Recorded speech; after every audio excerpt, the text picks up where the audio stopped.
एक बार शिवाजी युद्ध के दौरान बुरी तरह से थक गए।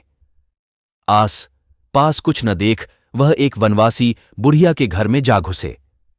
बहुत भूख लगी थी, अतः उन्होंने कुछ खाने के लिए मांगा। सैनिक समझकर बुढ़िया ने उनके लिए प्रेमपूर्वक भात पकाकर एक पत्तल पर परोस दिया। शिवाजी को भूख जोर से लगी थी, अतः उन्होंने जल्दबाजी में भात के बीच में हाथ दे मारा और अपनी अंगुलियां जला बैठे।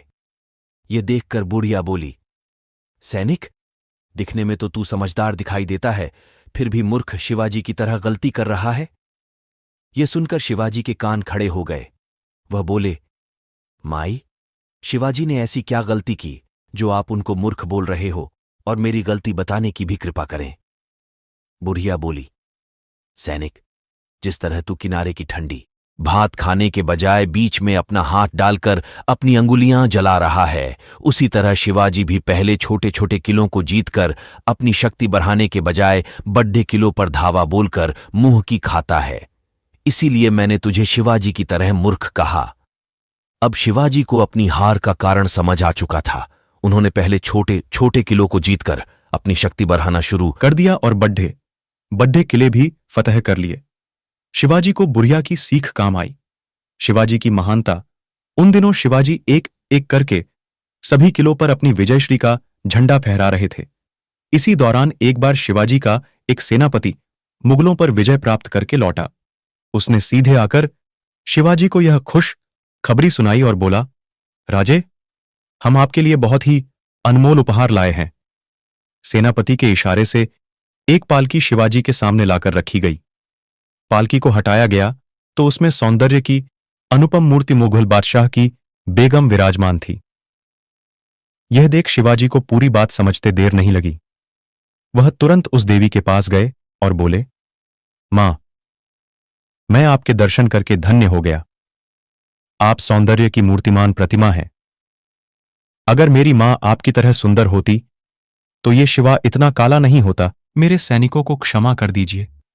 आप चिंता ना करें, आपको सही सलामत आपके शौहर के पास पहुंचाया जाएगा। यह सुनकर वह देवी बोली, आपके बारे में अब तक केवल सुना था शिवाजी, लेकिन अब यकीन हो गया कि आप सच में महान हैं। इसके बाद शिवाजी ने सैनिकों को आदेश दिया कि बेगम को उनके शौहर के पास पहुंचाया जाए। शिवाजी ने अपने सेनापति को भी समझाया कि वीर वही है जो हमेशा नारी का सम्मान करे। जो नारी की इज्जत के साथ खिलवाड़दाज करे वह कभी वीर नहीं हो सकता, और ऐसे कायरों के लिए शिवाजी की सेना में कोई स्थान नहीं। आगे से ऐसी गलती नहीं होना चाहिए। छत्रपति शिवाजी की उदारता ऐतिहासिक कहानी वीर मराठा छत्रपति। शिवाजी अपने शत्रुओं को क्षमा दान देने के लिए काफी प्रसिद्ध है। ऐसी ही एक घटना है। एक बार शिवाजी अपने शयन कक्ष में सो रहे थे। रात का समय था। एक 14 वर्ष का बालक किसी तरह छुपकर उनके शयन कक्ष में जा पहुंचा।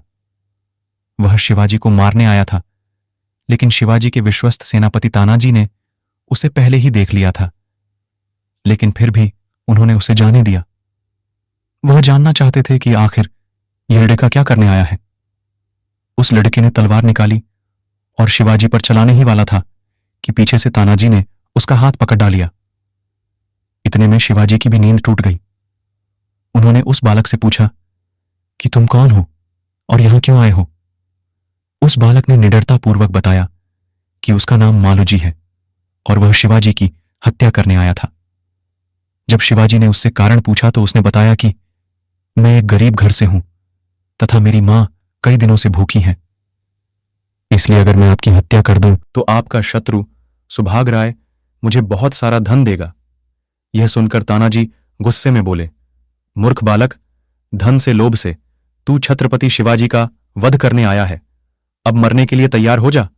इतने में मालोजी शिवाजी से बोला, महाराज, मैंने आपका वध करने की कोशिश की, अतः निसंदेह मैं दंड के योग्य हूं, लेकिन कृपा करके मुझे अभी के लिए जाने दीजिए। मेरी मां भूखी है, वह जल्द ही मर जाएगी। मां का आशीर्वाद लेकर मैं सुबह आपके सामने उपस्थित हो जाऊंगा।